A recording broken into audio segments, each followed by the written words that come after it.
Good morning everybody, welcome to GSA classes.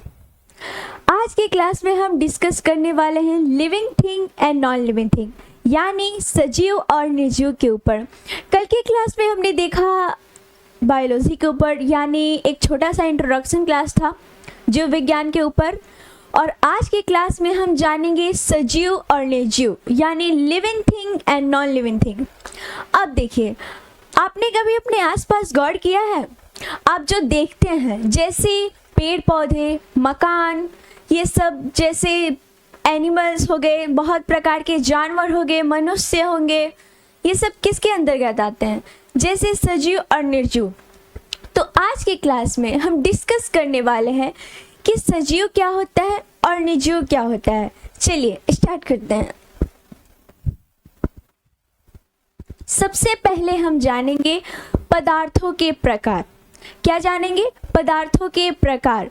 देखिए, types of substance, ये जो पदार्थ हैं इनके प्रकार मुख्यतः दो प्रकार के होते हैं। पहला सजीव वस्तुएं यानी लिविंग, एंड सेकेंड हमारा आता है निर्जीव वस्तुएं यानी नॉन लिविंग।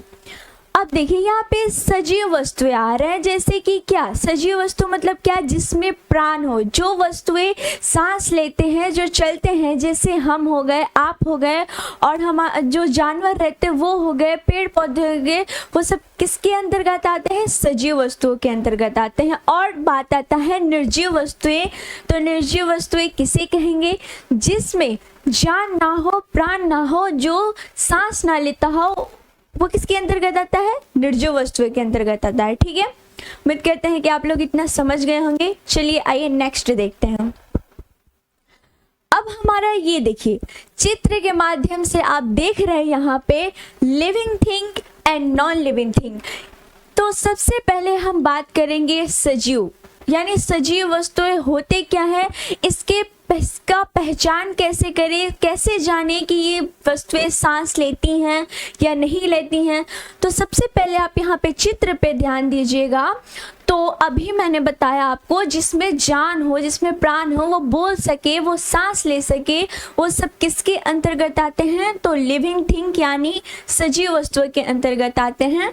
ये देखिए, यहाँ पे बटरफ्लाई हो गई, ठीक है, यहाँ पे बॉय हो गया, यहाँ पे ट्री, यहाँ पे फ्लावर और डॉग्स, ये सब तमाम चीजें किसके अंतर्गत आते हैं? तो सजीव यानी लिविंग थिंग के अंतर्गत आते हैं। अब बोलिएगा मैम यहाँ पे तो पेड़ है, पेड़ कैसे ले सकता है? मैम पेड़ कैसे होगा सजीव?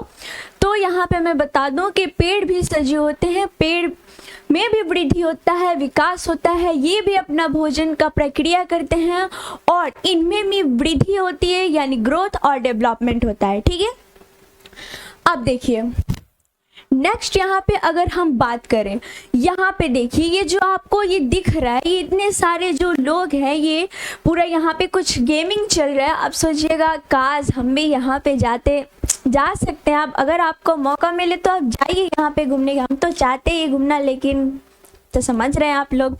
अब देखिए, यहाँ पे इतने सारे लोग हैं, इसमें दिखाया जा रहा है, इसका मतलब क्या है कि इसमें लोग कैसे एक्टिविटी, अपना मूवमेंट कर रहे हैं, कैसे अपने शरीर का एक्टिविटी कर रहे हैं, मूवमेंट कर रहे हैं, इसमें इससे मायने रखता है। ठीक है, अब इसमें ये सब किसके अंतर्गत आएंगे? ये सब आएंगे सजीव यानी लिविंग थिंग के अंतर्गत। ठीक है, नेक्स्ट देखिए, यहाँ पे पार्टी चल रही है। क्या चल रही है? पार्टी चल रही है। बोले मैम यहाँ पे तो डिस्को चल रहा है। नहीं, डिस्को चल रहा है तो क्या हुआ? हमने क्या समझना है कि यहाँ पे जो इतने सारे लोग पार्टीज में आए हैं, ठीक है, यहाँ पे डीजे चल रहा है, एकदम मौज कर रहे हैं।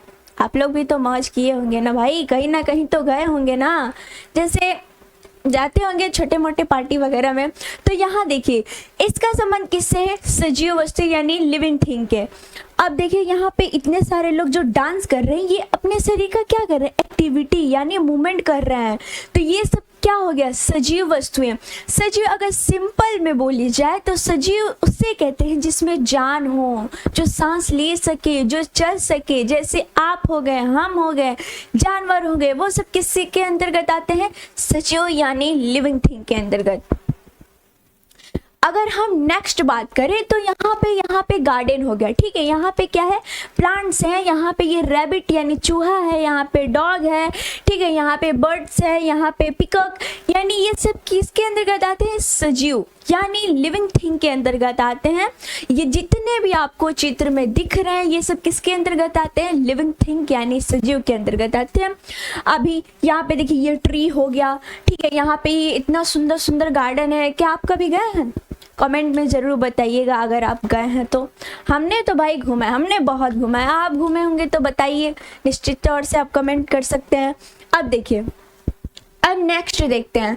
नेक्स्ट ये इतना बड़ा पेड़, इतना बड़ा ये ट्री है, इससे आप क्या समझते हैं, इससे आप समझते हैं कि इनमें कैसे वृद्धि यानी ग्रोथ, इसका डेवलपमेंट। अब देखिए यहाँ पे ये जो पेड़ है ये भी तो अपना भाई डेवलपमेंट किया होगा, ग्रोथ इसमें होता होगा, ये भी तो अपना भोजन करता होगा। अब बोलिएगा मैम ये अपना भोजन करते कैसे हैं, ये तो एक जगह खड़े रहते हैं, ना चलते हैं, ना खाते हैं, ना पीते हैं, हम लोग की तरह ना डांस करते हैं, ना कुछ करते हैं, नहीं। ये पेड़ पौधे भी सांस लेते हैं। सांस के लिए अपने क्या लेते हैं, आप बताइए। अब देखिए, आप बोलिएगा मैम सांस तो लेते हैं, कि यहाँ पे एक मेन टॉपिक है जो आपको समझना है। ये अपने सांस के तौर पे जैसे हम लोग ऑक्सीजन लेते हैं और कार्बन डाइऑक्साइड का त्याग यानी ऑक्सीजन को ग्रहण करते हैं और कार्बन डाइऑक्साइड का त्याग करते हैं, ठीक उसी तरह ये अपोजिट करते हैं। जैसे हम ऑक्सीजन को लेते हैं, ये कार्बन डाइऑक्साइड को लेते हैं, हम ऑक्सीजन का त्याग करते हैं तो ये कार्बन डाइऑक्साइड को ग्रहण करते हैं और ये अपना भोजन सूर्य के प्रकाश की उपस्थिति में ग्रहण करते हैं, ठीक है, जिसे हम प्रकाश संश्लेषण की प्रक्रिया बोलते हैं। नेक्स्ट क्लास में हम आपको बताएंगे।